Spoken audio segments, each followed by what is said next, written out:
of raising fund is FPO, follow-on public offer. Second time the company is coming for issuing the shares. Second time. That means the companies, we investors can buy these shares directly from the market. That is called the follow-on public offer. Recently, this year, we have not witnessed any follow-on public offer. Last year, we had a follow-on public offer by a state-owned company, a Delhi-based company, ITI Limited. ITI Limited has a Delhi government-owned company called ITI Limited has issued FPO, follow-on public offer. It got open on January 24, 2020. And it closed on January 28 before the pandemic started. The issue size was 18 crore rupees, and the number of shares issued was 18 lakh crore. Now here we need to understand one thing here. The company is not coming for a first time for IPO. IPO means it is for a listed company. A listed company is coming for IPO. So the market price is known. Please understand, the market price is known to the company. So what is the current market price? The company has known. So in such case, the company cannot quote the same market price. Company cannot quote the same market price. Why? Anybody? Why the company cannot quote the same market price when the company comes for FPO? Anybody? Anybody can respond to it? Is it because the market value of the products may varies? That's true. Market price is known to the company. Why not the company fixes the same market price as a issue price? Why not the company fixes the same market price as an issue price for FPO? So there will be a balance between the book price and the market price, sir. Which one? There will be a difference between book price and the market price. Book price might be 10 rupees per share, but the market price might be 15 rupees. If they still issue for... So what's the problem? What's the problem? You are coming for what? The companies are coming for what? FPO. The companies are coming for raising funds. See, ultimately, the company, why does the company come for raising funds? Why does a company come for raising funds? Because they want 18 crore to get, they can get 18 crore through bank loan. They have got 18 crore from the bank loan. So approaching bank for getting these 18 crore, they find it so difficult. That's why they have taken this last step. Last step is for FPO. That means they are ready to dilute their equity stake because they are losing that ownership. The moment the company is coming for issuing shares, on the part of the company, it is riskless, as we have discussed yesterday, in comparison to the investor. But problem is the company is diluting their stake and they are losing their ownership. But they are taking that step and coming forward. So why not the company fix the same market price and raise more funds? So maybe because they want to get more subscribers. Ah, very good. Who is that? Ashita, sir. Ashwita, which is C-section, huh? Yes, sir. C-section, who is noting marks? Vikas Yadav, sir. Who? Vikas Yadav, sir. Vikas, just give her 2 marks, okay? Arshita. Okay, sir. Put the date, okay? Put the date and give the marks. 2 marks you give her. Yes, sir. Arshita, very good. Thank you, so sir. They want to get more subscribers. They want to get more people to buy. So if they fix the same market price, the investor can buy the same share from the open market. They can buy the same share from the open market, the secondary market. So there must be an investor who should come forward to buy. So say they quote less than market price. Usually, FPO price will be not the book building issue like what we have a price band. Usually it will be a fixed price issue, and they fix a price based on the market price. Could be a discounted market price. So the FPO price will be discounted market price. It could be 10% less than the market price, or it could be 20% less than the market price. Okay. So it was they went for a book building issue. This company has went for book building issue, and it was the current market price was at that time on January 24th, it was 99.75, but they quoted between 72 to 77. 72 to 77. They didn't go for a fixed price issue. They went for book building issue. So the 20% discount they have quoted. That means they'll get more subscribers. They'll get more investors. I mean, I'm getting the same share in the FPO, 20% less. So I'll have to, some investors will come forward to buy more shares. So usually FPO price will be discounted price, discounted market price. Okay. It can be a fixed price issue or it can be a book building issue. When the company comes for FPO, they are diluting again some percentage of equity stake. Okay. Okay. Then next, another one, Yes Bank. Yes Bank was in a deep trouble. Yes Bank was in a deep trouble, and it was one of the fourth largest private bank, Mumbai-based bank. His chairman, I mean the owner of this particular bank, manipulated a lot of cash and to their family. So the Yes Bank was in a great trouble, and State Bank came forward to buy some equity stake from Yes Bank. So Yes Bank is a private bank currently, but currently the State Bank has got a stake in Yes Bank, and Yes Bank came for IPO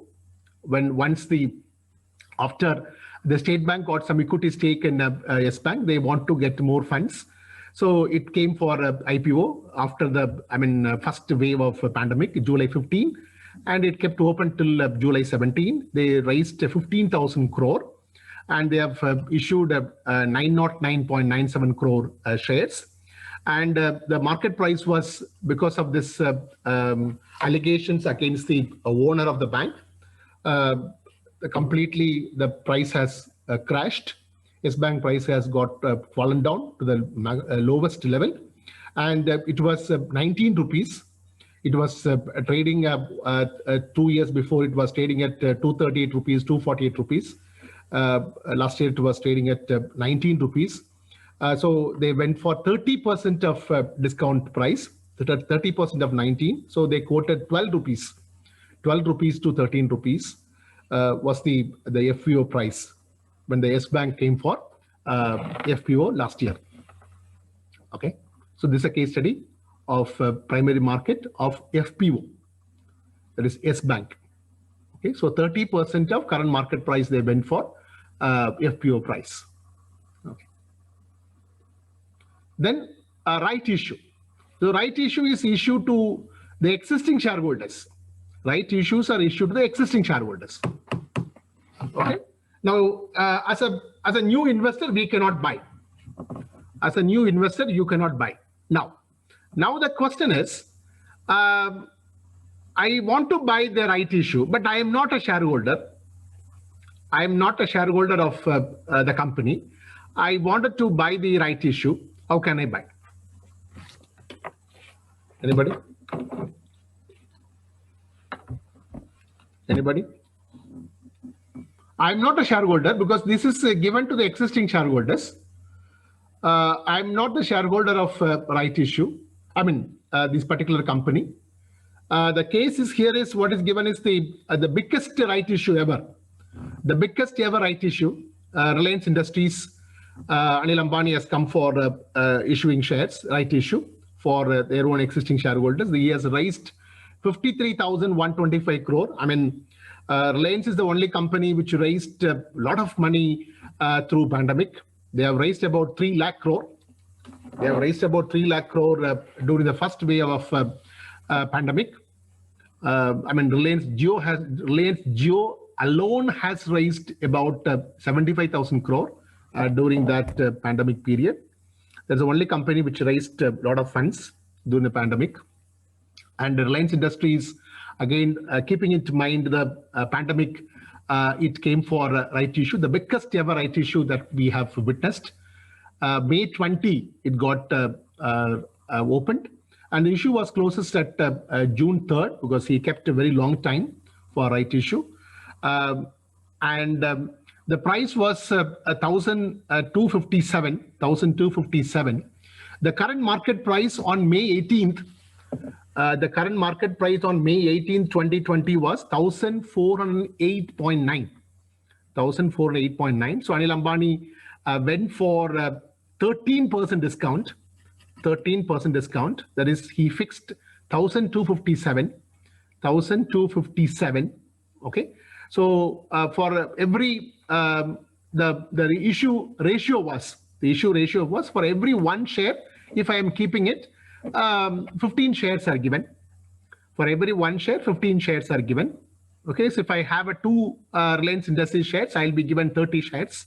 So in such case, during that pandemic period, the investors may not have money. So how will they pay the money? So he kept, Anil Ambani has kept the installment basis. So the along with the application, the investor has to pay 25% of the application. That is 314. 314 a person has to pay. And then again, he has kept 2 installments. That is on May 21 and November 21. So in May 21, he has kept again 25%. The remaining 50%, the investors have to pay on or before November 21st. So that was the 3 installments he has kept. Application 25%. And again, he has given 2 installments because during the pandemic period, investors may not have money. So he doesn't want to collect the entire money at one stretch. So he has kept 2 installments. One is on May 21, 25%. The remaining 50% investors have to pay before November 21. So this is a case. This is a case on right issue, the biggest ever right issue that we had in our country. Now the question is, I don't want this right issue. I have a Reliance Industries share, but I don't have money. But I don't want this right issue. How can I? Sir, you can sell it to someone else, sir. So they can buy it instead of you. Okay. Okay. So I want to buy the right issue. I don't have Reliance Industries. I want to buy right issue. So how do I do it? So you can buy it from someone who has a right issue, sir. If they were looking to sell They can transfer you the rights, sir. Yeah. You cannot transfer the right to anyone. No, sir, you can buy it from there. Buying You can the shares buy of their Reliance. right. Huh? Buying the shares of Reliance. What is that? So buying the shares of Reliance, then you will get the right issue. But yeah, that's okay. You have to buy Reliance Industries and then you'll be given shares. So can you, what is that? It kept to open May 20th. It kept to open on May 20th. Can you buy on May 21st? To get the right issue? Huh? So by Can you using buy- a mediator Sir, the existing Sir, maybe- shareholders Sir, you who can have the buy it share- from someone who already has. through application supported by Black Diamond, sir. Okay, I'll come back to that, this one. Sir, by purchasing the rights entertainment from the stock market. Somebody said ASBA. Who said the application supported by blocked amount? Miss Hashita. Arshita, ASBA. What is that? ASBA. So Application maybe supported by. until the Okay, I'll come shares to that point. ASBA, I'll come to that point. Okay. In the case, what is given, one date is given. Have you seen that? Record date? Yes, sir. Record date. It is given, no? Yes, sir. May 14th, 2020. May Yes, sir. 14th. See, for example, I'm coming to another example. Dividend is declared to the shareholders, correct? All of you agree with that? Yes, sir. Dividend is declared to shareholders. In the secondary market, what happens is, today I have 10 Reliance shares, and tomorrow I'm selling it. I kept it till I have kept this share for 9 months, and I have sold it. So am I eligible to get I have kept the share for 12 months, then I have sold it. So am I eligible to get dividend? Am I entitled to No, receive sir. dividend? No, sir. No, sir. Why? Because I kept Only it for the existing shareholders who hold the shares No. at that point of time. See, I kept the share for 12 months. I have sold in the market because I do not have money in the pandemic period. So I sold my investment. Okay. So my reason is very valid. I kept the share for 12 months because of my family is in a deep trouble. So I have sold the share. So am I not entitled to receive dividend? So no, sir. Sir, Only Uh, when you it's- have shares in your demat account until the record date, sir. So when dividends are Very allotted, good. if you Okay, don't have okay. this One answer I got. The previous one, who said? Ashita, sir. Again, Ashwita, huh? Yes, sir. Oh, what is it? You are trading in the market? No, sir. I just Ah. see videos on stock markets. Oh, excellent. Okay. Again, you get section C. Who is that? Because yes, sir. Give her another 2 marks. Okay, sir. Okay. So tell that answer once again. only when you have shares in your demat account until the record date, sir. Oh, excellent. So, dear students, you have 2 dates here. Record date for right issue, record date for dividend declaration. Record date for right issue, record date for dividend declaration. So the right issue record date, investor, whoever is an investor on May 14, 2020, he is eligible to receive right issue. Over. So whoever is on May 14th is a record date. So on that particular date, whoever is a shareholder of Reliance Industry will be receiving right issue. That's all. Even you may not have a Reliance share on May 13th or May 14th, May 13th or May 12th. May 14th, you bought the shares, Reliance Industry share from the market. You are entitled to receive the right issue.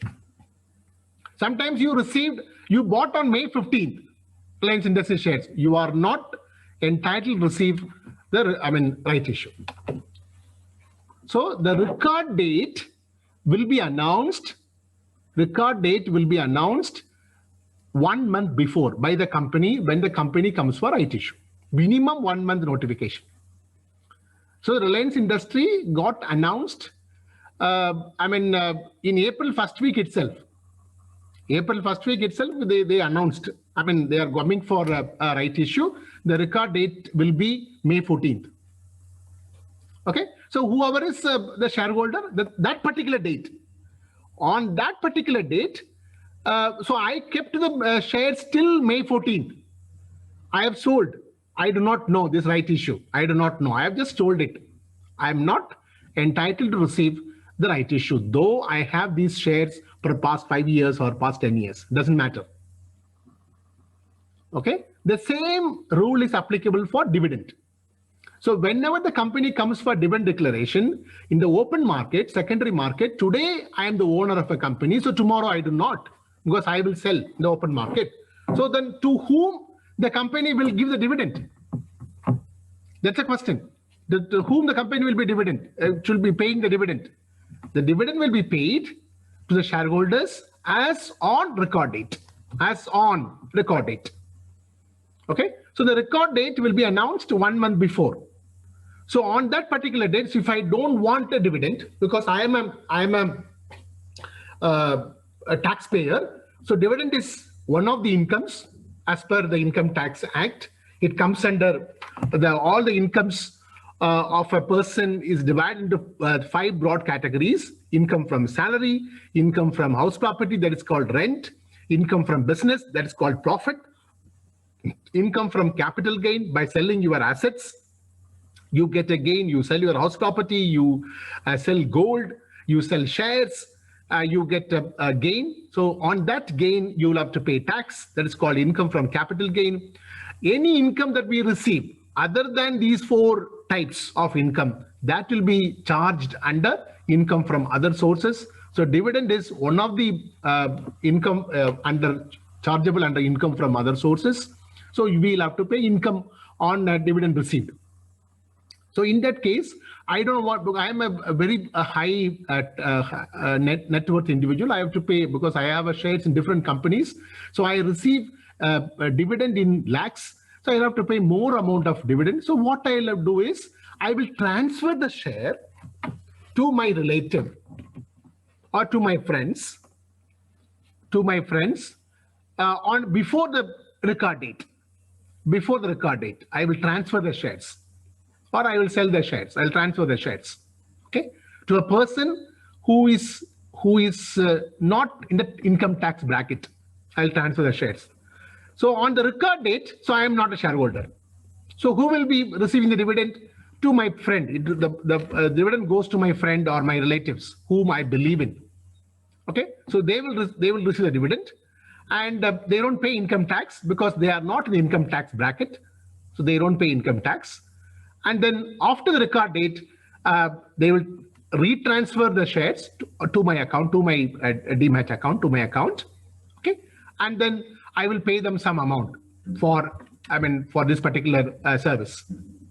Okay, so in that case, dividend what I receive, I don't receive dividend, so I don't pay tax on that, and he or she doesn't pay tax because he or she is not at the income tax bracket. So this kind of transaction, we call it as the bond washing transaction.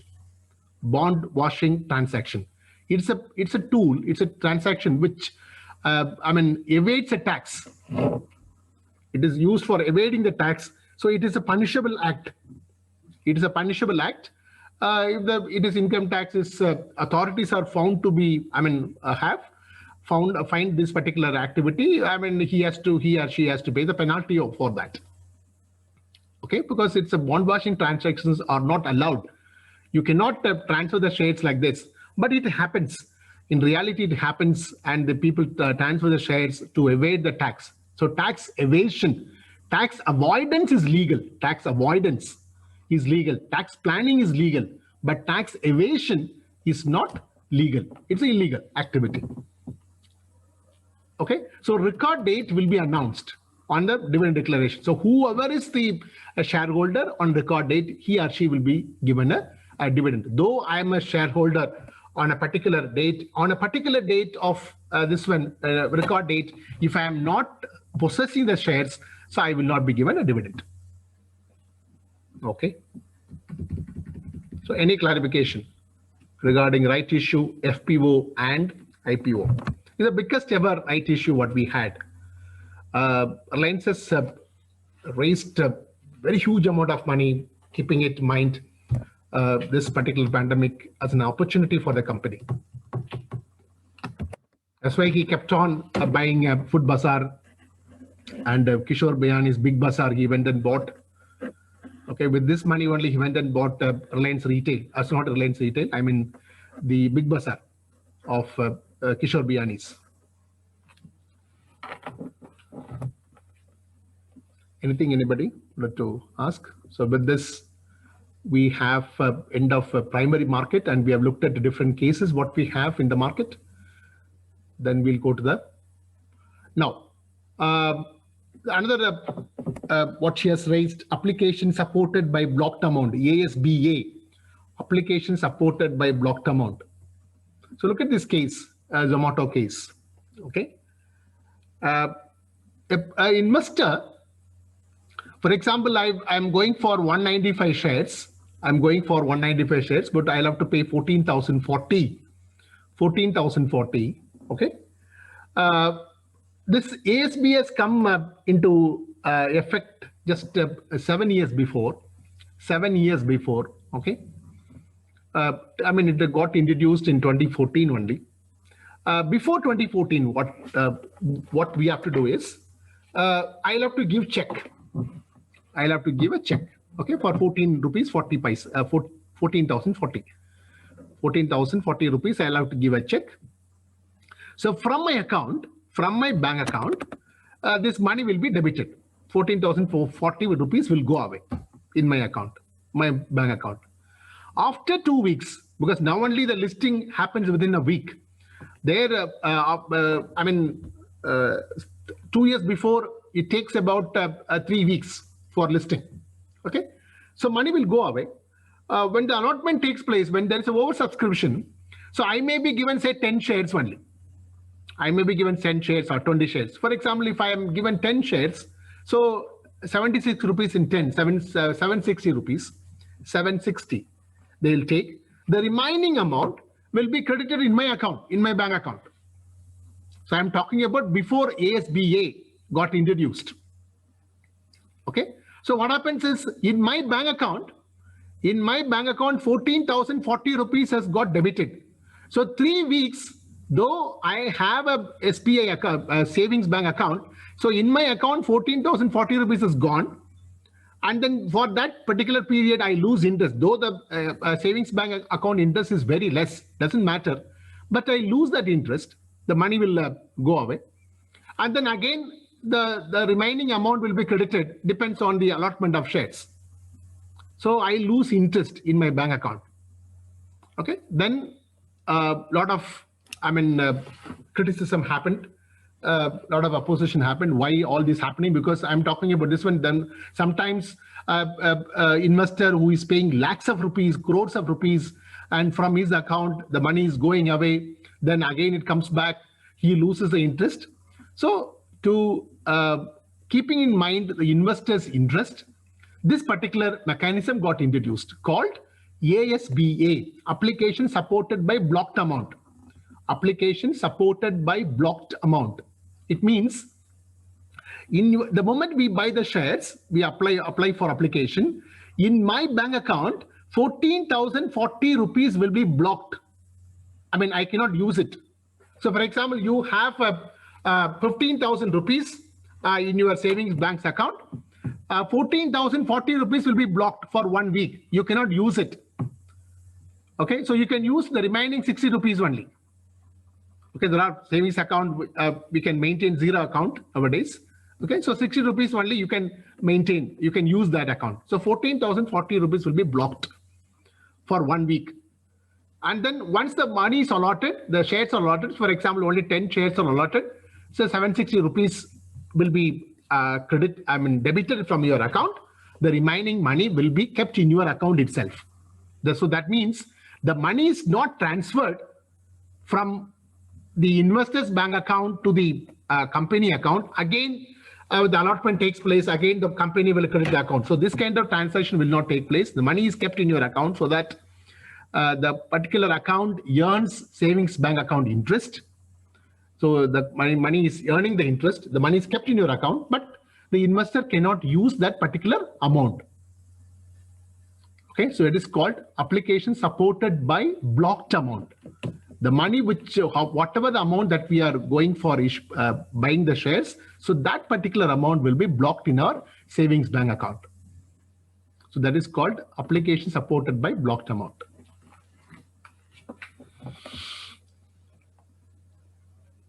Okay, so any clarification? Shall we move forward with the next, this one, we'll go for secondary market. Any clarification, anybody?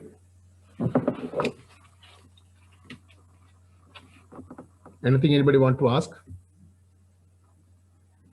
Anybody?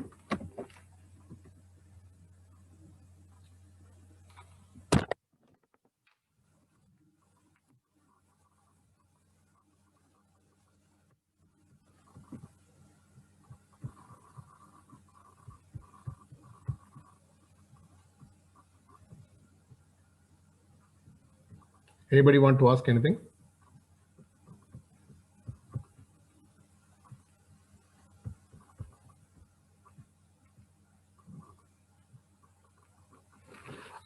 This is not in your syllabus as such. It is beyond your syllabus because management education is not only the syllabus that we discuss about.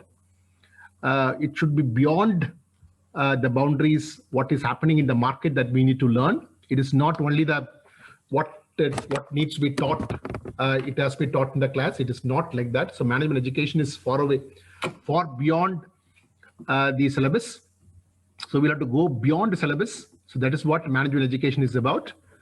but now we are going to witness a lot of startups are coming forward for IPO. Yesterday, we have discussed the important measure the SEBI has introduced is though the company is incurring a loss, the company can issue IPO. The company can issue IPO, though the company is incurring loss. So, I mean, we need to understand a few concepts of new IPO terms as per startups. So startups are coming. First startup which came forward for Sony Zomato. Again, Byju's, another company, keep on buying the different companies. Can you say any company the Byju has bought recently? Anybody? Sir, Akash. Akash? So great learning. Oh, for Great learning. Actually, they bought. Akash, they bought for $1 billion. Yes, sir. Highest, sir. Highest. They bought for 7,600 crore. Just imagine. 7,600 crore. Yesterday, they bought Great Learning for $600 million. Okay. Topper, another company they bought. Any company which they bought in US recently? Anybody? Recently they bought a US based company. Anybody? US based because they are capturing all the online platforms available in higher education platform or 6th standard to 12th standard platform, competitive exam platform, all that they keep on buying it because it is greatly funded by different venture capitalists. And now it is the official cricket partner of our country. IPL is sponsored by Byju's, with that much money they have. So they bought Epic. Epic is one of the premium techno-based software. It is meant for 6th standard, 12th standard education platform. So they went and bought last week Epic. Yesterday they bought Great Learning. So sooner or later, Byju's also is going to come for, IPO. Keep in mind, Byju has not reported so far profit. They're reporting only revenue. They have not reported profit. Flipkart has not reported profit. So as a management student, we need to understand this terminologies, what we used in startup IPOs. When startup IPOs comes, the entire different terminology that they use. Okay, so we need to understand it is not in the syllabus, but the question will be asked in the syllabus because management education is not only syllabus that you need to study. Beyond that, we need to know what is happening in the market. So these are all the startups that we are talking about, which is going for IPO recently, and Paytm is going to come for IPO. It's a Bangalore-based company. Okay, Mobiweek, another company. Niyaka, Policy Bazaar. Policy Bazaar is for insurance policies we can buy, online insurance policies. Policy Bazaar, Delhi Very, Flipkart, the Bangalore-based company, all of us know. Ixigo, these are all the company which has lined up for IPO. So this particular table will give you an example of a different IPO of the world, which has come for issuing IPO. And though these companies, look at this 1, 2, 3, 4, 5, sixth column. Please look at it, sixth column. Please look at the sixth column. Any company has reported profit, these companies. Any company has reported profit except one company in Beijing. That's just 1% they report a profit. Okay. Uber, all of us know. We have Uber India, USA-based company. It's a San Francisco-based company. It came for IPO May 19th. And their market capitalization with relation to revenue, it is 8 times. Their EBITDA, that is earnings before interest, tax and depreciation. Earnings before interest, tax and depreciation, minus 28%. Revenue, gross annual growth rate, CAGR, gross annual growth rate. It is 41%. It's growing 41%. Share price since listing, it is increased. 1 minute.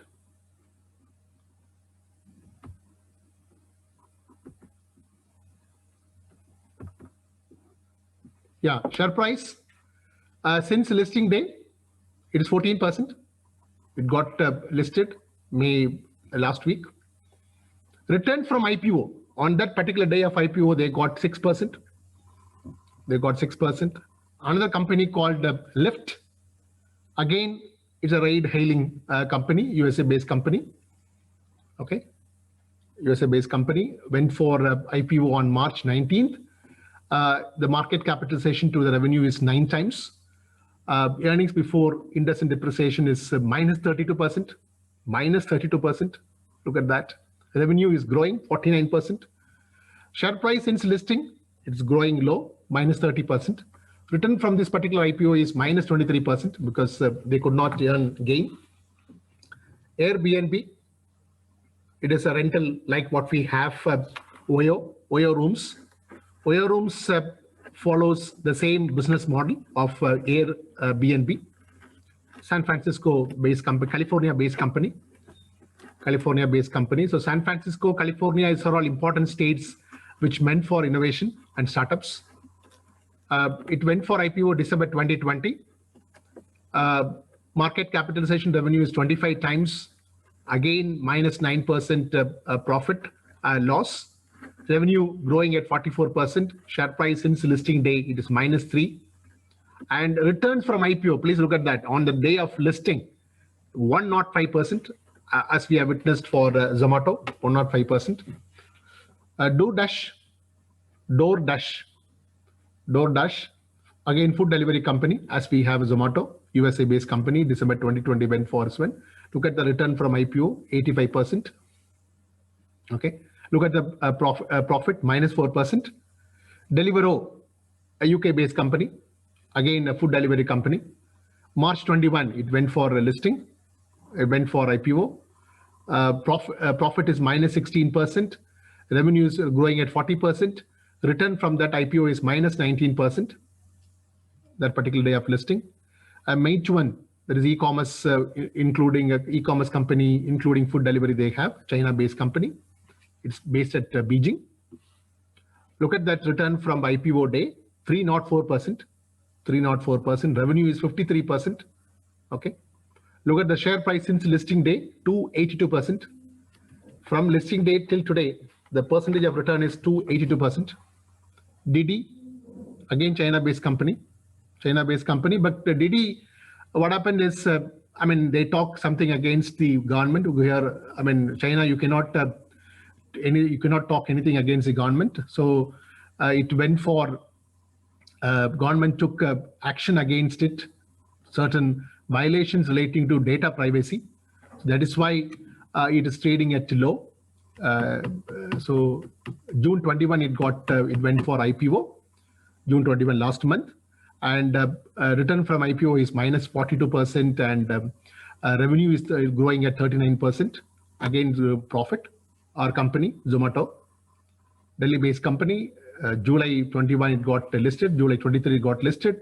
On the listing day, share price since listing. What is today? What's anybody? Anybody? Because I have made it. Anybody? Today, what is the return? What is the Zomato price? Anybody? Can you find out? 146, sir. 146. Opa. So 146 means it went for 76. No, 76. So can you find out 70 by 76? 146. No. So 70 rupees difference. 70 rupees, correct? So it's 144.95, sir. 70 divided by 76 into 100. How much? 1? So 144.95. 144.95. So I'll put 145%. That is a gain. 145% since listing day. Share price since listing day is 145%. So how do I calculate? Today price is 146. It got listed at 76. The difference is 70 rupees. difference 70 rupees. 70 divided by issue price. 70 rupees is the gain. Divide by 76. That is the issue price into 100. Into 100, 145. So on the listing day, it was, so I'll just write 145% as on July 27. That is 9:55 a.m. Okay, that is important. You cannot write, yeah. Okay. So keeping in mind these fundamentals, the company has allowed, the SEBI has allowed. So looking at these companies, these startup companies, though these companies were reporting losses and their revenue is growing at the annual rate of different percentage it is given. So by looking at this history, of different companies around the world, the SEBI has given the permission. Though the company is reporting loss, the company is reporting a loss of minus 15%. Okay, but the revenue is growing. The revenue is growing at 41%.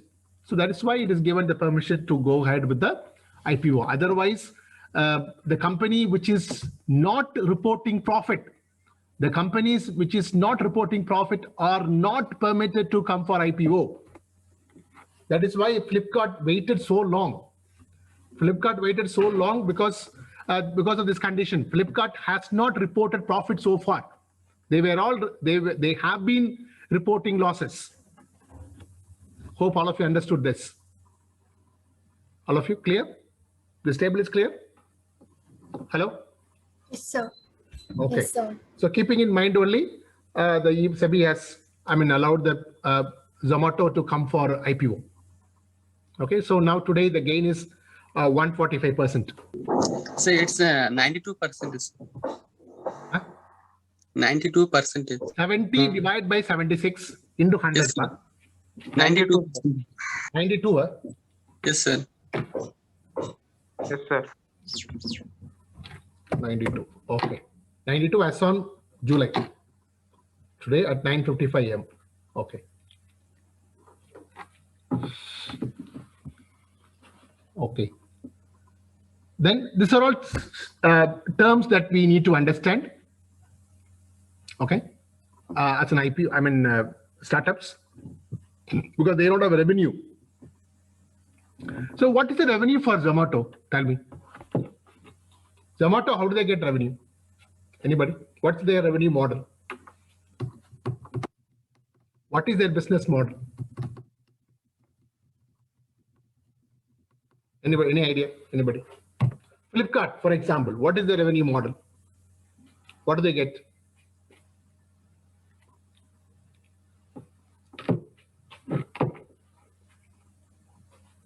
The commission. Through commission. Fees, not commission, fees. We call them as a fees. Yes. Yeah. See, what happens is Flipkart, every small traders, it is meant for small traders and wholesalers, small traders and big traders. They have their own products. Okay. So they display this product.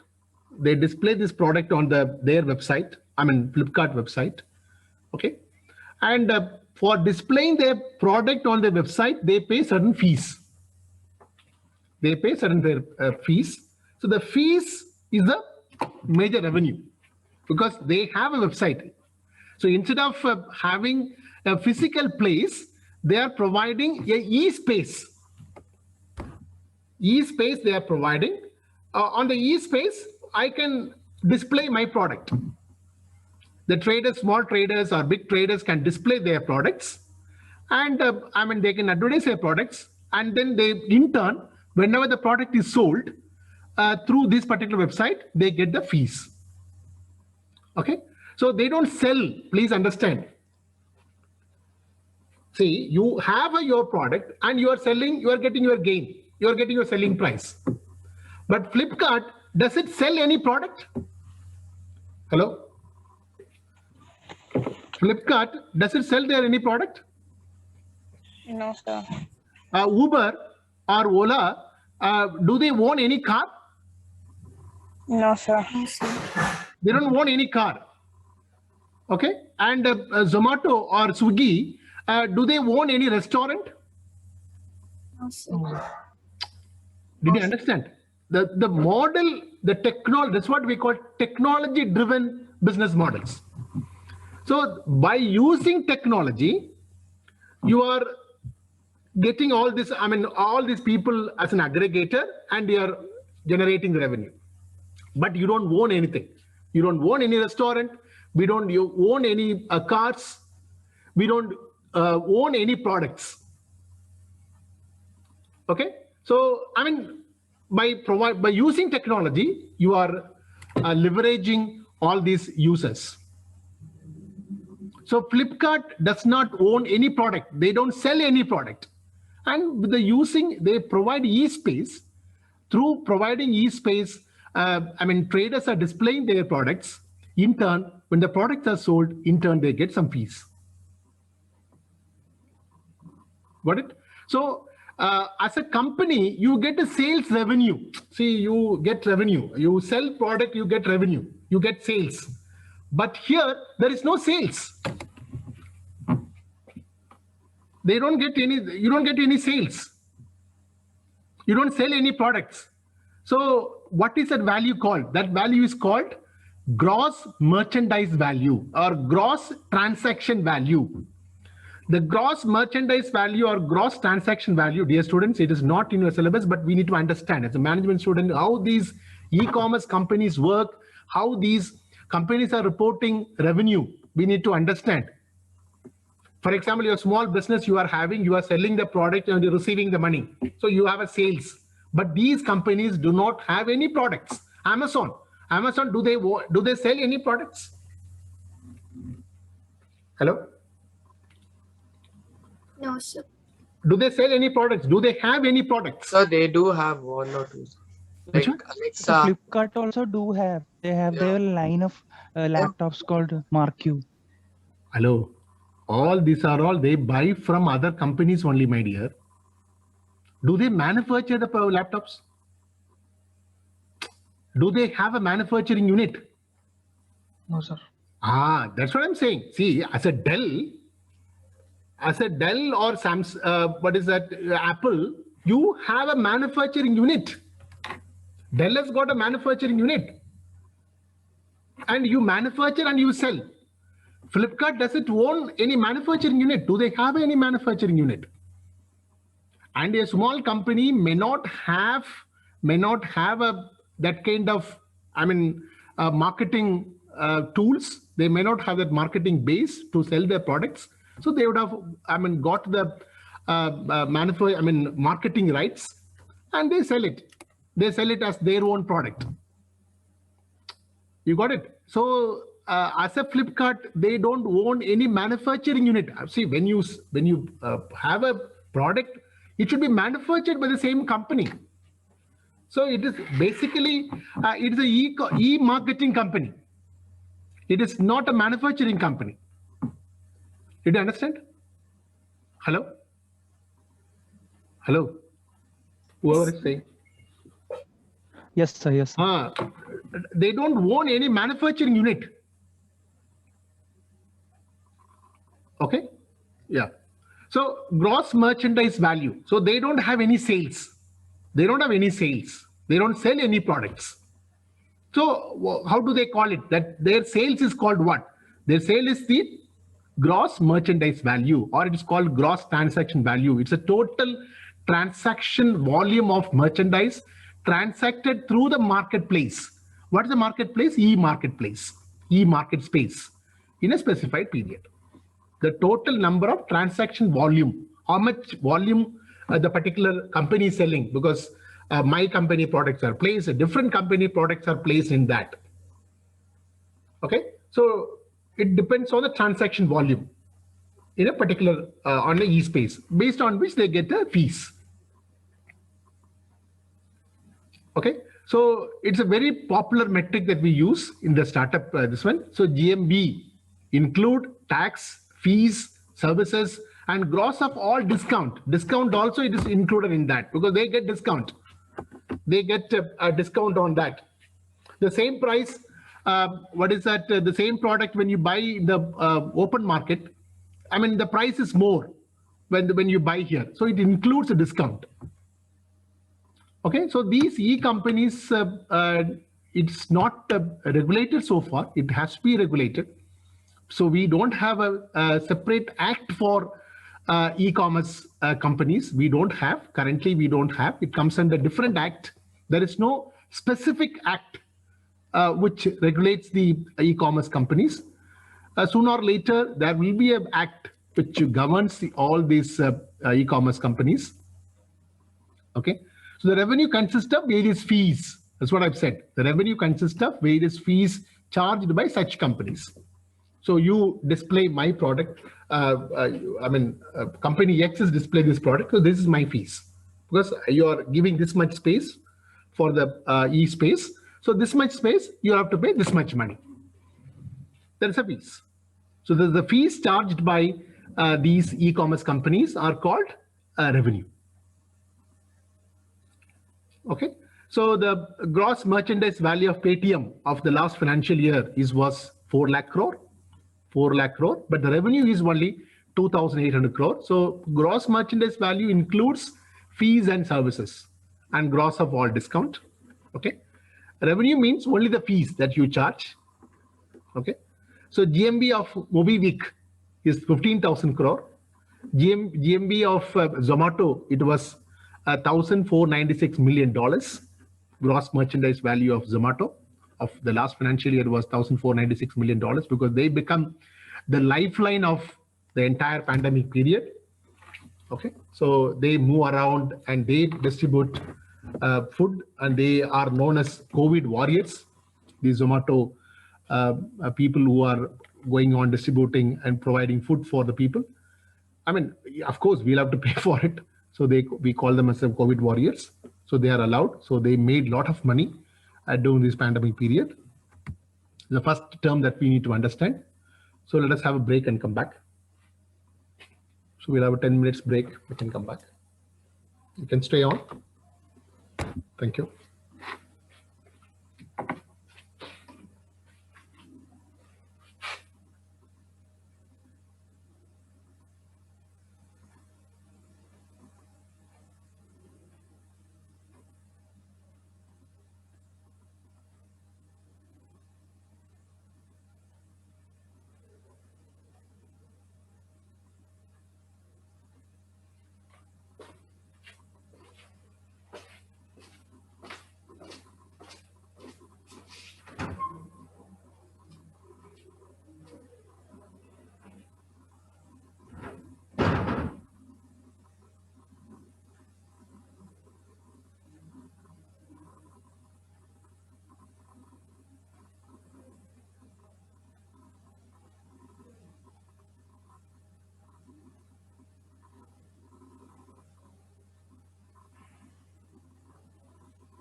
Good morning, Chitra. Good morning, morning, morning. No, nobody called me so far. Can you please tell? Nobody called me. Can you? Can we, how to? Yeah, we are proceeding. We want some account, all that, no details, no. You have to give the how what are things we want from our side. Form you have to give, no.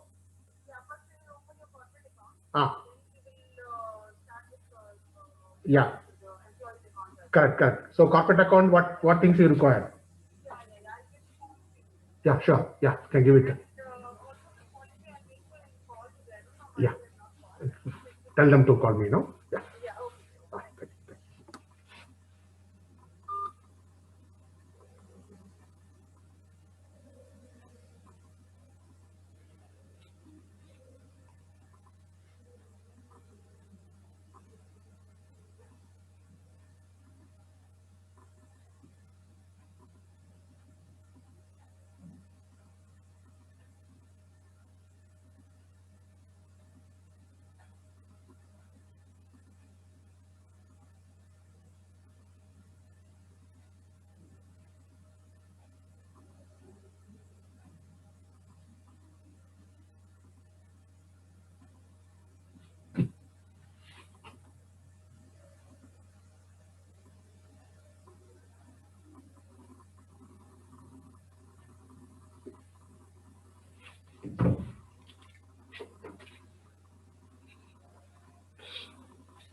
Is it ready? Shall we start? Yes, sir. Yeah. So we are looking at the technology-based startups, their revenue, how they are getting revenue, and what is the revenue model, and when they come for IPO, what are terms that they use, because they don't have a revenue. So their revenue model is entirely different. So we need to understand, because they don't sell any products and get gain. They sell the market space, or they connect people.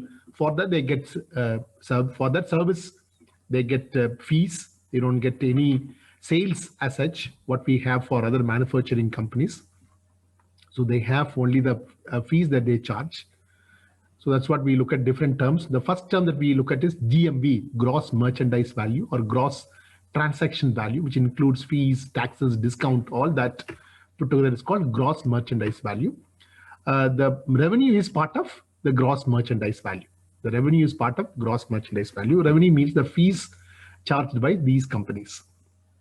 Then next is called AOV, average order value. Average order value. Okay, how much? What is the order, or whatever order that we have? How much order they get? That is called GMV divided by number of orders during the given period. See, in for Uber or for Ola, so how many ride they have? It's called the number of orders. So in case of Zomato or in case of Flipkart, number of orders they receive from the customers by using this particular product. So number of orders. That is called average order value, the total gross merchandise value divided by number of orders during the given period. Okay, and the higher the AOV, the better the chance of the break even, the clearer it's a profitability, provided the take rate is not reduced. What is called take rate? Take rate is a percentage fee charged by marketplace on a transaction. How much percentage? How much they take for each transaction, for it's called take rate. Okay, so what is called ticket size? The ticket size means these tech-driven startups work on volumes. So ticket size in a size of business matters. So each time someone places an order, the company gets certain sum. I mean, the e-commerce company receives that particular sum. It's called the total ticket size. The company can do an order by spending, say, for example, 200 rupees and make it 210 through fees. Then it means what? The revenue increases. Okay. The same, for example, they get the cost price is say 200 rupees, and by placing it, they get 210 rupees. That means 10 rupees, it is their revenue of the particular company. Okay. So average order value means the total gross merchandise value divided by number of orders during the given period. Okay, the greater the average order value, the higher will be the profitability of the company. That's called average order value. And third one is cash burn. Cash burn, another important term. The cash burn for IPO bound startups is very important metric. The loss-making companies, because cash burn means they don't have cash, they don't have liquid cash. Okay, so what do? They go for venture capital funding, and they go for a private placement. That's what to get the cash, they go for it. Okay, so Byju's was a cash burned company. It went for funding, huge amount of funding, including World Bank. They got funding, and now it is not a cash burned company. So they have enough liquid cash, so that's why they're going for purchasing different companies. So loss-making companies fail when they run out of cash and do not have enough time left to raise funds. That's why most of the startups, they close a business, they go away, because they may not have a liquid cash with them. Okay, so cash burn, how do you calculate? Cash at the end divided by minus cash at the beginning. So cash at the end, say for example, cash at the end is say 15,000, and cash at the beginning is minus 20,000. So minus 5,000, the cash burn. Okay, so if you don't have a cash, you'll have to raise funds. So if you have enough time to raise funds, no problem. Otherwise, again, you'll have to close the business, and now you'll have to sell the business to somebody else, and you'll have to move away. Okay. So startups are known to burn high cash amounts by chasing the growth, because they want growth. So they have this experience of this cash burn. Big companies like big startup companies like Google, Facebook, and Amazon were all in the same situation during 99 and 2001. For 2 years, they were all struggling with the cash burn. So they found a proper investors. So then they bounced back. They bounced back. Now it's a very big multi-billion-dollar companies. So when you look back 20 years before, these companies were facing the same issue 20 years back, 2 decades before, whether it's Google, or whether it is Amazon, or whether it is Facebook, all the same situation. So now, Amazon owner is going to the space and coming back within 11 minutes, because for 20 years the company has grown. Okay, so once a company with a high cash burn is listed on the exchange, so it would have to raise funds by diluting equity, or get merged or acquired by the bigger company. So once the company is having what is listed, for example, Zomato has come forward for IPO because they don't have enough cash. So they want to go for go for IPO by diluting equity stake. If it does not happen, then the company will be sold to somebody else, because no other way. So when they are unlisted, and then this company finding it so difficult, unlisted companies finding it so difficult to raise funds, so that they approach the venture capital funds to get cash. Okay, but when they are listed, the longer periods of cash burn, you cannot have a longer period of cash burn. So the listed companies, the longer periods of cash burn can push the company towards what? Insolvency, towards bankruptcy, and the company will be closed. This is what happens in Jet Airways. So Jet is a listed company. So they had the same situation, and now the company is going for, the company became bankrupt. Now the company is moving forward for selling it. So cash burn is nothing but lack of liquidity. Lack of liquidity. They don't have enough cash to run the business. So another term that we use, the IPO, cash burn. So cash burn, the unlisted companies, they tap funds through venture capital funds, and listed companies, they raise funds through, they can come for next time for FPO, they can come, or they can get merged with some other big companies. Another term that we use here in IPO is churn, C-H-U-R-N, churn. So businesses are successful when they repeat the business. The same customer is coming towards the business, and the business becomes successful. That's why you have a lot of cashback offer. We look at this online, this food-based company. So you have a Fresh to Home, you have a Licious. All these are all very, food delivery company. Okay, so these companies, they sell fish and they sell different meat products. Okay, so they have a lot of offers. The same customer is buying, you will get some discount, or some delivery charges are relaxed. You need not pay the delivery charges. The churn rate is a percentage of existing customer who stop doing business with an organization over a specified period of time. The moment you stop, a lot of messages will come. Okay, so higher the churn rate, the less will be the profitability, less will be the revenue. Higher the churn rate should be less. You should keep your customer always intact to come to your space and buy the different products. So successful software companies report an annual churn rate of less than 5 to 7%. So high churn rates are not good. High churn rates are not good. Okay, that's called churn. So the percentage of existing customers who stop doing business with the same organization. Then we have a CAC, customer acquisition cost, how much money that you spend for getting a new customer. Okay, so higher the CAC is also not good. Higher the customer acquisition cost also not good. So what is that? It's a cost of winning a customer to purchase a particular product or service, and is expressed in per user terms. Okay, so higher CAC is not good. So how much cost is incurred to purchase a particular product? To win a particular customer is called a CAC. So Mobivik CAC is 11 rupees, 11.51. Paytm have got a different vertical under one umbrella to lower, because now Paytm has got it was a payment vertical. Now a lot of products they are coming out with the same umbrella, so to lower the CAC cost.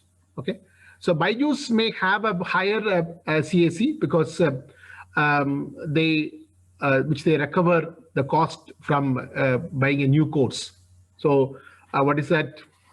The same customer will not buy again in Byju's because they have a limited products.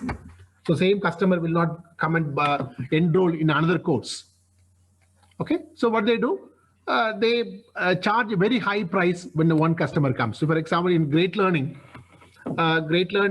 different for higher education, digital marketing, different courses they offer, artificial intelligence, machine learning, deep learning, all these courses are offered in Great Learning.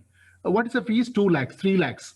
It is equivalent to what is that more than one MBA program fee that they charge, because the higher they have a very high customer acquisition cost, because same people will not come for enrolling the same course. So such kind of platform, the customer acquisition cost is very, very high. So in such case, they recover from the new customer. Okay. Then we have a term called monthly transaction user, MTU, monthly transaction user. Since product and engagement metrics are more important for new tech-driven startups, so user count is very important. User count. That means what is that MTU? The monthly transaction user means the unique user with at least one successful transaction in a particular calendar month. So one customer is buying a product from your particular platform. It's called monthly transaction user. Monthly transaction user, a unique user with at least one successful transaction. Okay. So Paytm uses this metric. Paytm uses metric. So how many unique customers are coming for at least buying one transaction?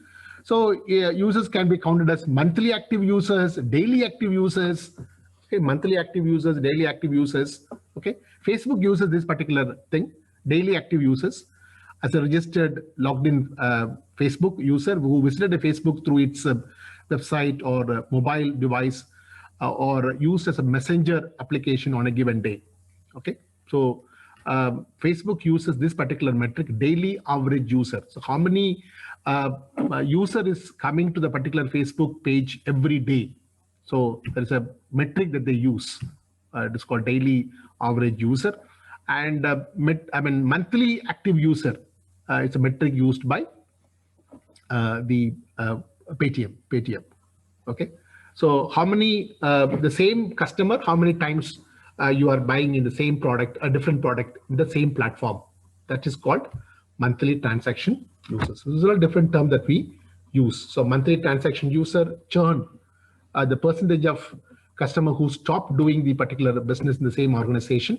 So the higher churn rate is not good. Customer acquisition cost, how much cost that we involved in winning a particular customer. So that is also should be very, very low. Then you have cash burn. That's about lack of liquidity, lack of cash. Okay, so it's called cash burn. Unlisted cash burn companies approach the venture capital to tap funds, and listed companies, if they face cash burn, they come for second time IPO. Otherwise, they go for amalgamation or the absorption.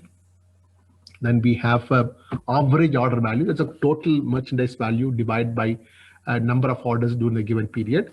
And gross merchandise values means the total transaction volume merchandised or transacted in a e-marketplace. It's called a gross transaction value, or it's called gross merchandise value.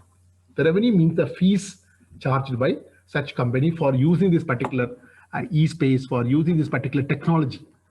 That is called, fees. So that's why we say, Ola or Uber, they don't own any cars because through technology they operate. These food delivery companies, Swiggy, Zomato, all these food companies, they don't own any restaurant. They don't employ any cooks. They don't employ any cooks. They don't own restaurant. They connect with the restaurants and they deliver the product from different restaurants. And Facebook, Amazon or the Flipkart, all same e-commerce companies, they don't sell any product. They don't manufacture any product. They sell the other companies' products. So for that, they charge, a fees is charged for displaying their products. These are all terms that we use in a IPO, a technology-driven, new startups-based companies. When they come for IPO, these are all terms that we use. Anybody, any clarification? But outside the syllabus, as management students, we need to understand these terms. Any clarification? Anybody? Anything anybody wanted to clarify?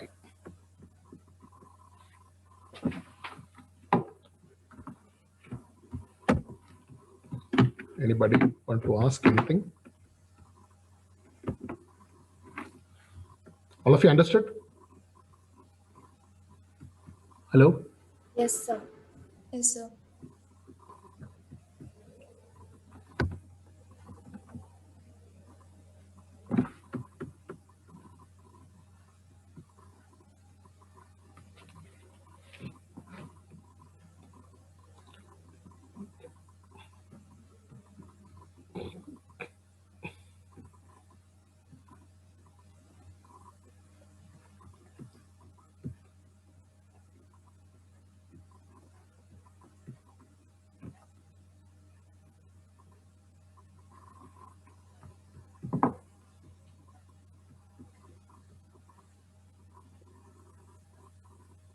So we talk about secondary market next. Secondary market we talk about. Before we come to secondary market, I need to show you an important website called National Stock Exchange. That is secondary market. So we talk about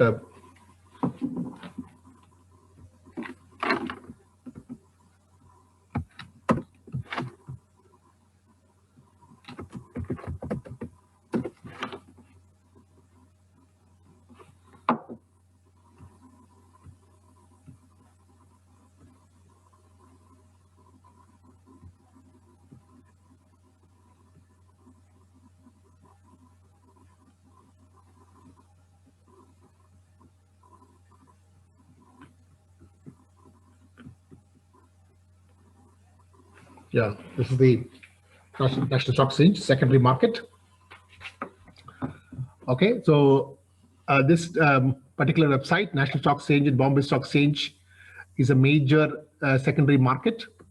So the complete website got modified, completely modified, because it got now it's very neat. Website now. Number one derivative exchange in the world in 2020. That's what they are claiming it. Number one in the world derivative exchange. This is what the Sensex Nifty just opening high, all this. The moment the company got listed, all these companies' shares are traded in this secondary market. Okay. And this is what we talk about when you say about us, all that you find here. Market data, you can get all the entire market data that we will take the data from here only. Share price, all that. We don't take any arbitrary price.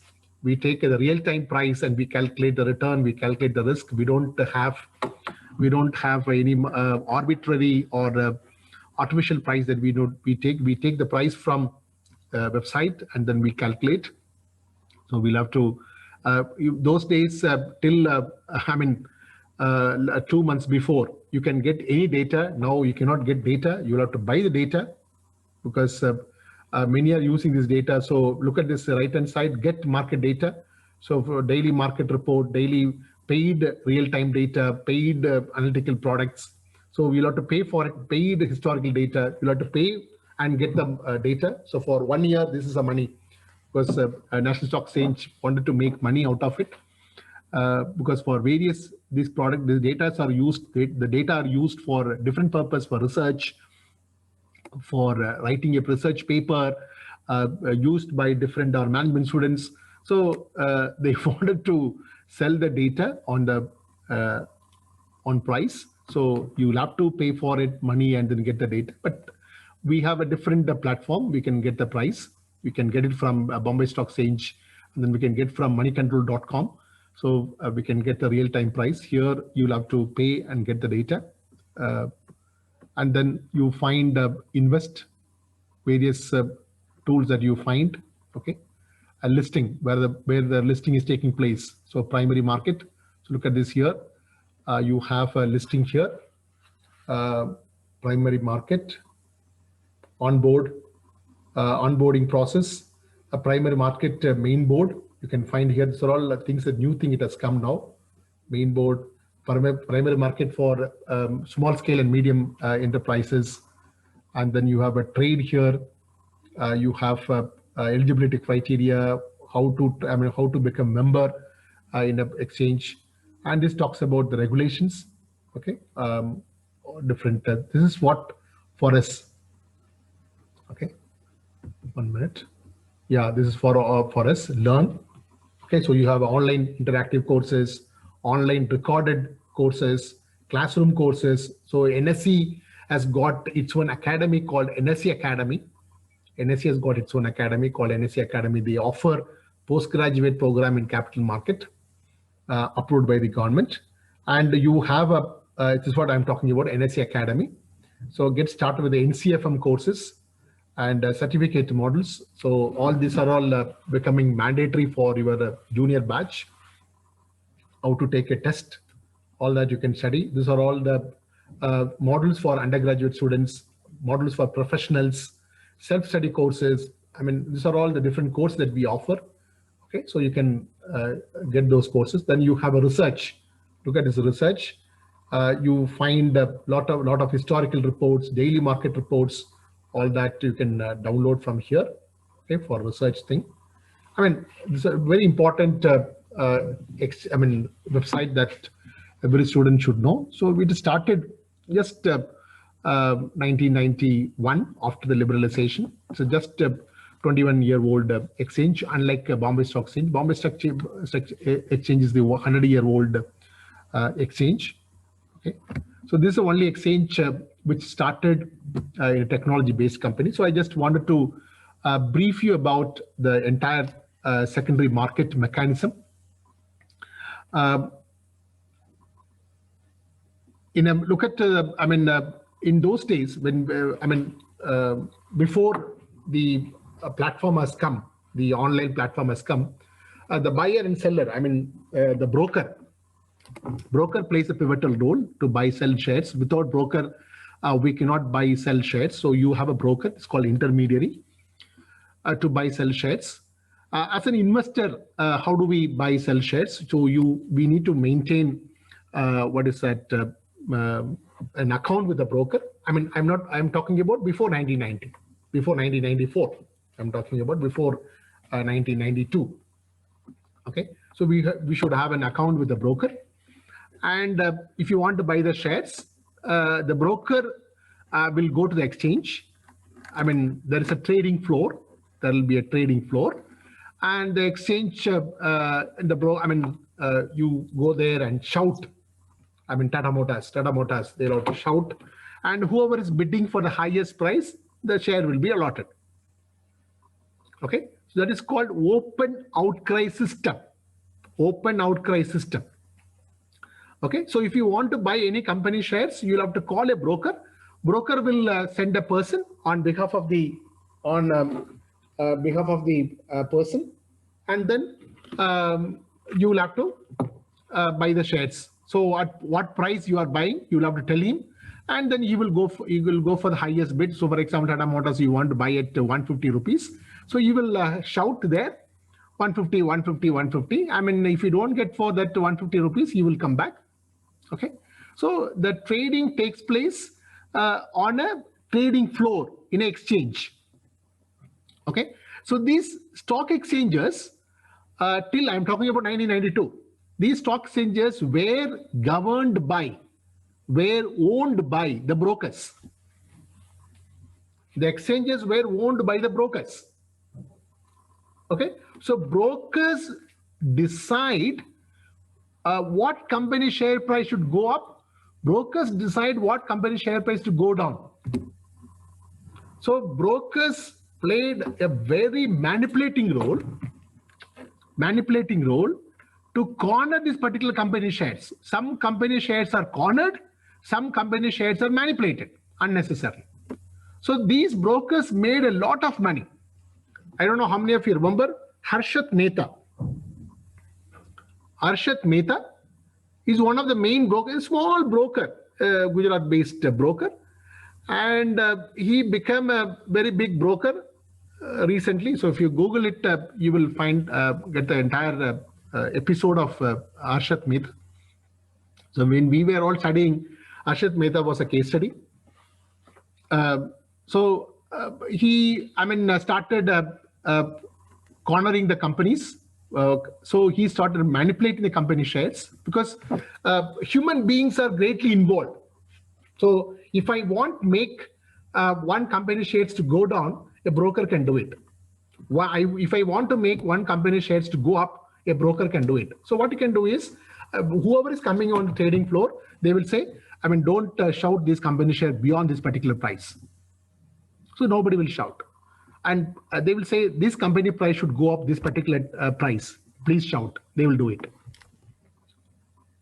Okay. So the prices are not discovered on a scientific basis.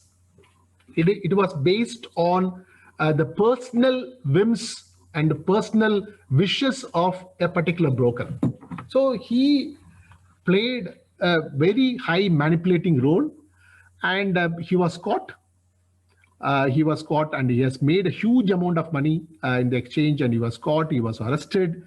In the jail itself, he committed suicide, and then his episode gone. So that particular episode provided the way for the government to come out with this transparent mechanism that is called technology played a pivotal role.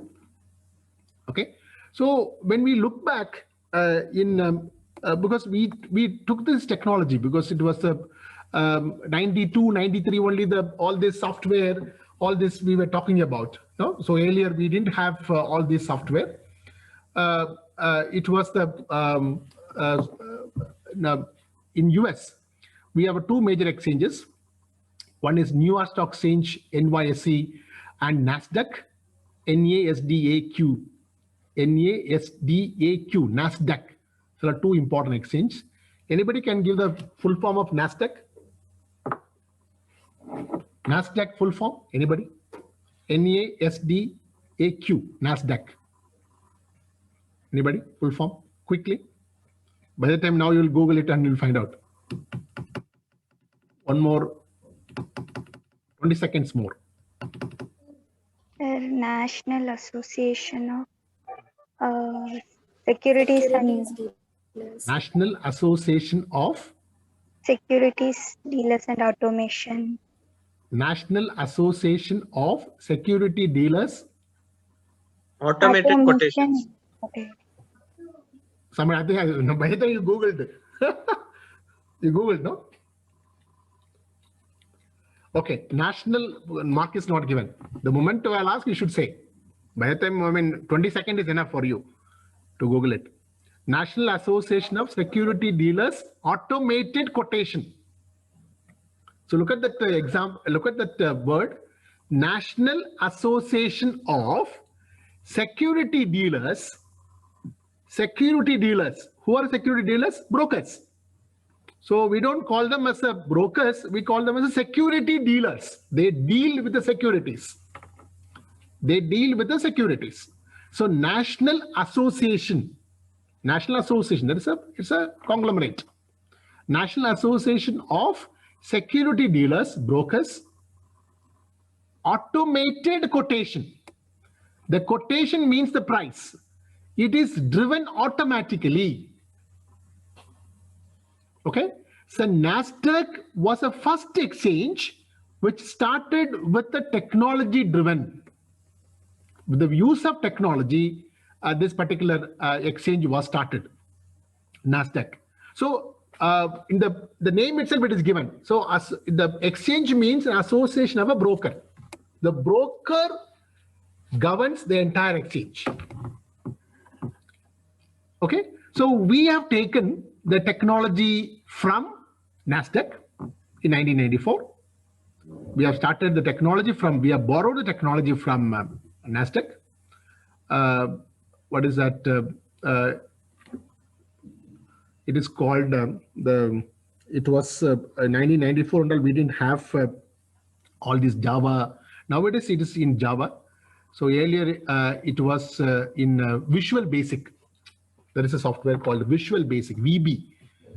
We and all we used to study Visual Basic. So dear students, to draw one graph like this, we need to write a three-page programming language. We call it a COBOL, C-O-B-O-L, COBOL. Okay, COBOL is a software. Okay, so draw one, because it's used for a commercial purpose. So when we were studying, we need to learn COBOL and Visual Basic. And we'll have to write a three-page syntax, three-page software we need to write, and we'll have to apply. Even if it is one full step on comma, it is a mistake, you will not get the output. We will lose marks. I mean, our what is that? Output was drawing a graph. Okay, because we'll have to write so many. Table drawing. So now you have a MS Word. Just put one click, and then you will get the table and graph. Okay, so gone are those days. Okay, so we'll have to write so many pages of software to write. So it was built based on the Visual Basic. Okay, so they have taken this technology here, and the new exchange started. NSE, National Exchange, started with this particular technology driven. Okay, so NSE is the first virtual exchange in our country. First virtual exchange, technology driven exchange, without interference of human beings. Without interference of human beings after this Harshad Mehta episode. Okay, so we do not know who is the buyer, who is the seller. So the technology what we use, the technology platform, what NSE use is called NEAT. The technology of the platform, because I cannot use that platform because I'm not a broker. Only broker can open the platform. So I will call a broker next week, and they will show you the trading platform. Okay, so that trading platform of NSE is called NEAT.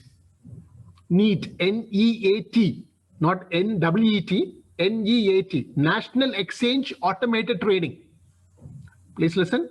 National Exchange Automated Trading, NEAT. That is a trading platform of NSE.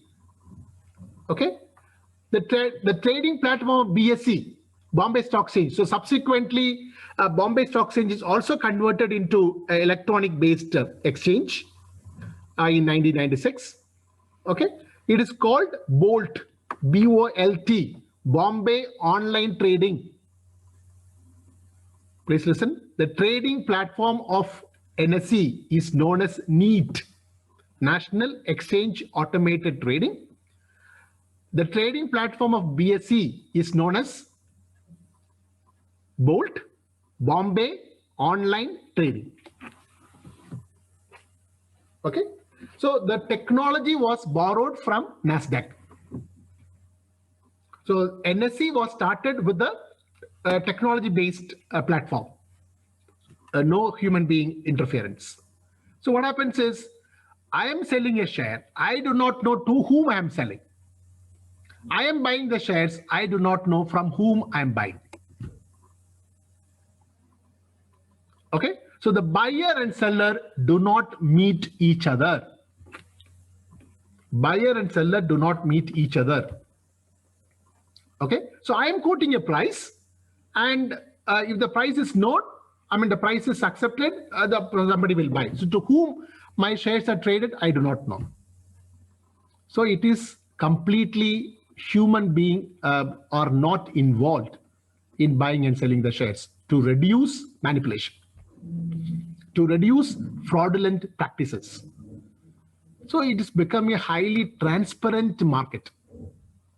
It's a highly transparent market. So nobody can influence this company market price. Okay, it's a random in nature. It's a random in nature. Okay, so to keep up the tradition, of this outcry system, still we have, now currently we don't have. After 1994, we didn't have the outcry system. There is no trading floor. If you go to Bombay Stock Exchange, National Stock Exchange, there is no trading floor. People sit in front of system and they buy and sell by using these two trading platforms, Bolt and Neat.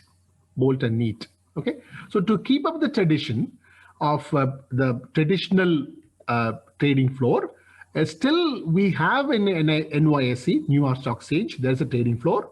People go there and shout. Outcry system, still it is there, still it is prevalent at the National Stock Exchange to keep up the tradition. But here in our country, both exchanges do not have this outcry system. Okay. Now how it works, how this the secondary market works, it is based on technology, as I was mentioning, Neat and Bolt. National Exchange, anybody? Neat, anybody? Full form, Neat? National Exchange Automated Trading. Bolt? Bombay Online Trading. Bombay Online Trading. Okay. Now the situation changed. Earlier, you have an account with only a broker. You have account with only with the broker. You don't have, anybody to play. Now you should have an account with the broker, and these shares. Earlier, when we buy the shares, before 1992, when you buy the shares, you will be receiving a share certificate. One paper stating that company logo, you are holding this many shares. You will receive a share certificate. But now you may have so many company shares, you do not have any share certificate. So the moment the company shares are getting listed, okay, it is getting listed. For example, Zomato got listed on Friday. So what is the process? The Zomato has to open an account, in two depositories. DRs, depositories. That is called NSDL. Another one is called CDSL. NSDL, CDSL. NSDL, National Securities Depository Limited. National Securities Depository Limited. CDSL, Central Depositories Security Limited. NSDL, CDSL. Both are located in Mumbai. It's a company, government-owned company, NSDL and CDSL. Okay. These companies have, these companies are known as electronic warehouse of all the share certificates. Electronics warehouse. Electronics warehouse means you have a server. In the server, all these share certificates are kept.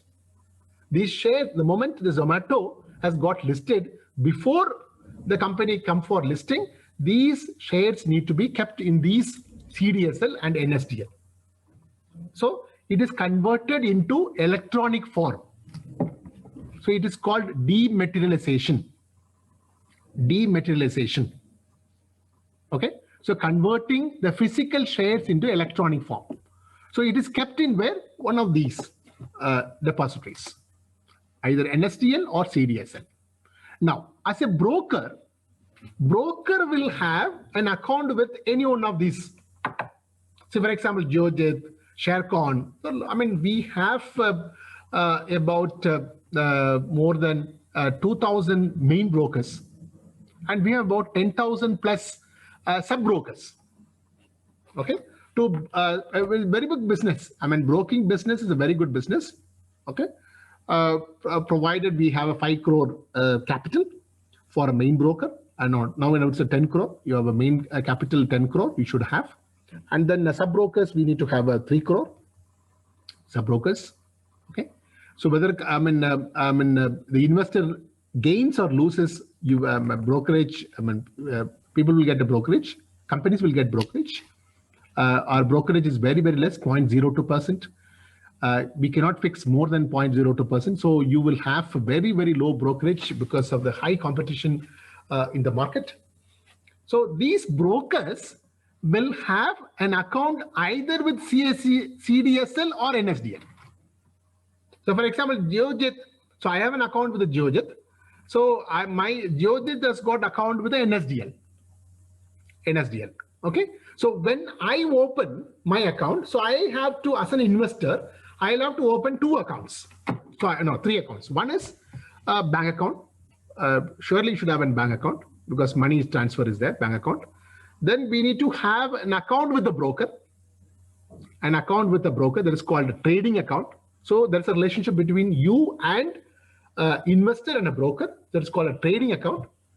And we need to open another account called Demat account. Demat account, that is where my broker is having an account.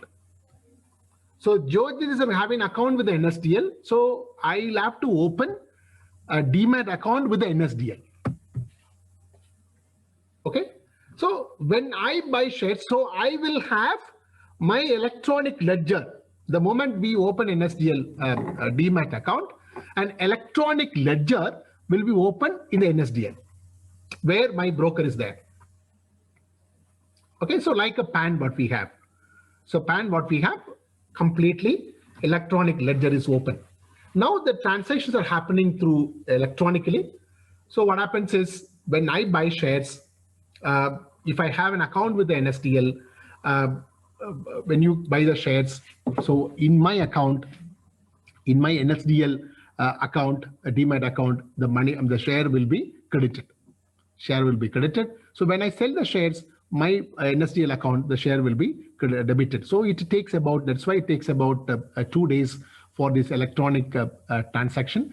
That's why nowadays we call them a T+2 days. So government is mulling for making it T+1 day. The same day you will have to receive the money, because this transaction takes time, because you will have to apply, give the money, and this money has to be transferred because you are selling the shares.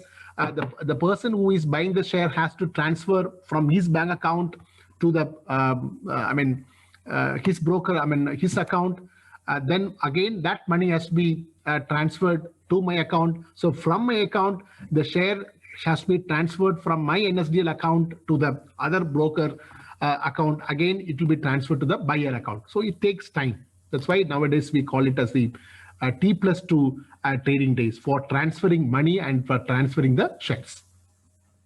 So this is how the secondary market works. So we have an account, we should have 3 accounts: bank account, Demat account, and trading account. So to open a Demat account and a trading account, you'll have to spend about, nowadays, spend about 200 rupees. I think 200 to 220 rupees we'll have to spend. So if you open this account, you can have an account with the brokers. So we have many broking companies. We have very leading broking companies we have in our country. And these brokers will have an account with either NSDL or CSDL. So whom we are approaching to that particular account, Demat account will be opened, either CDSL or NSDL.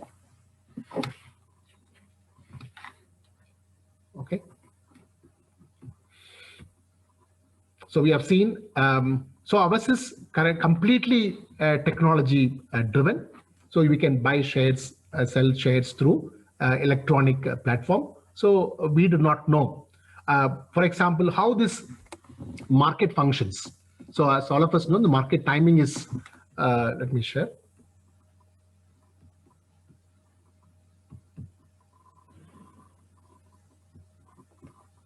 All of you can see? Hello? Yes, sir. Yeah. So it's a market for already issued securities. It's a market for already issued securities. It is, you can trade unlimited number of shares, unlimited time, any number of times you can buy and sell. There is no restriction. On the same day, you can, there is no restriction. The sale or purchase of these securities are carried out at a specified, specific stock and exchanges. So it can be traded only these two exchanges, Bombay Stock Exchange and National Stock Exchange. And now we had